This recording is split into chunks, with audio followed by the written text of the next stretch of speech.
నిరీక్షణ prayer house మరియు centre సంగముల తరపున ప్రభు పేరిట మీ అందరికీ నా హృదయపూర్వకమైన వందనములు. ఈరోజు దేవుని వాగ్దానం యెహోషువ గ్రంథం 1వ అధ్యాయం 13వ వచనం. మీ దేవుడైన యెహోవా మీకు విశ్రాంతిని కలుగుజేయుచున్నాడు. యెహోషువ గ్రంథం 1వ అధ్యాయం 10 నుంచి 13 వచనాలలో యెహోషువ ప్రజా నాయకులకు ఈ విధంగా ఆజ్ఞాపిస్తూ ఉన్నాడు.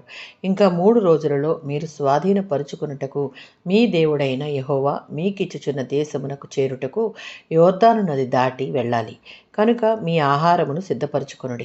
దేవుడు మోషేకిచ్చిన మాటను జ్ఞాపకం చేసుకునుడని రూబేను, గాదు, మనష్షే అర్థగోత్రము వారితో చెప్తూ, మీ దేవుడైన యెహోవా మీకు విశ్రాంతి ప్రసాదించి మీకు ఈ ప్రాంతాన్ని మీకు ఇస్తాడు అని చెప్తున్నటువంటి సందర్భంలోనిది. నిజమైన నాయకుడు దేవుని యొక్క ఆదేశాలను పాటిస్తాడు, ప్రజలను కూడా పాటించమని ప్రోత్సహిస్తాడు.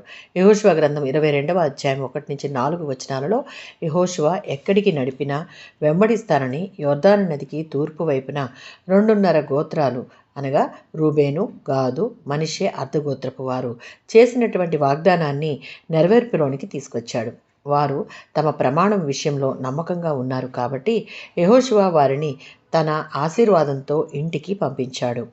విశ్వాసమైన మనం దేవుడిచ్చిన ఆజ్ఞానుసారంగా ఆయన నడిపించే త్రోవలలో నడుచుటకు కష్టమైన ఇష్టపడితే ఆ వెళ్ళే మార్గంలో ఉన్న ప్రతి ఆటంకాలను, ప్రతికూల పరిస్థితులను తొలగించి ముందుకు నడిపిస్తాడు. దానికి మనం ప్రతి విషయంలో ఆయనకు సంపూర్ణ విధేయత చూపేవారంగా ఉంటే ఆయన చేసిన వాగ్దానాలు, దాచి ఉంచినటువంటి ప్రతి మేలులు మన సొంతమే.